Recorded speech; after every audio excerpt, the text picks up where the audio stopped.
নমস্কার বন্ধুরা, মহামায়ের পরিবারে আপনাদের প্রত্যেককে স্বাগত। আজকে হচ্ছে এই যে মহাশয় মিস্টার ব্যাচেলার, তার হ্যাপি বালা বার্থডে। তো তার জন্মদিনটা শুরুটা হয় মনুর দেয়া বাটারস্কচ, স্ট্রবেরি নয়, বাটারস্কচ ফ্লেভারের নিয়ামরের ছোট্ট পেস্ট্রি দিয়ে। তো ওর জন্য দুটো, আমাদের প্রত্যেকের জন্য একটা একটা করে আমরা খাবারটা শুরু করলাম। শুধু খেয়েছি তা না, এরপরে আমাদের আসে রান্না বান্না। তো আমরা সবাই মিলেই আজকে রান্নাটা করেছিলাম।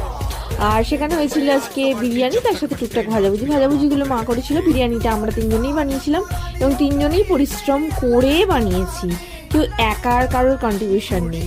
আর এই দু ভাইয়ের অভ্যাস হচ্ছে এদেরকে সাজিয়ে গুজিয়ে খেতে দিলে খুব অকওয়ার্ড ফিল করে। আরে সেই তো একই জায়গায় খাবার যাবে, এত সাজানো গোছানোর কি আছে, এই হচ্ছে তাদের বক্তব্য। তো জোর করেই আজকে দেয়া হয়েছে। তারপরে তিনজনে একসাথে বসে খাবার দাবার খেয়ে আজকের দিনটা কমপ্লিট করলাম। আপনাদেরকে অনুরোধ, আপনারা ওকে আশীর্বাদ করুন যেন ওর মধ্যে শুভবুদ্ধির উদয় হোক, মানে আর ভালো ভালো যা কিছু ভালো ভালো আছে সমস্তটা আশীর্বাদ ওকে করুন।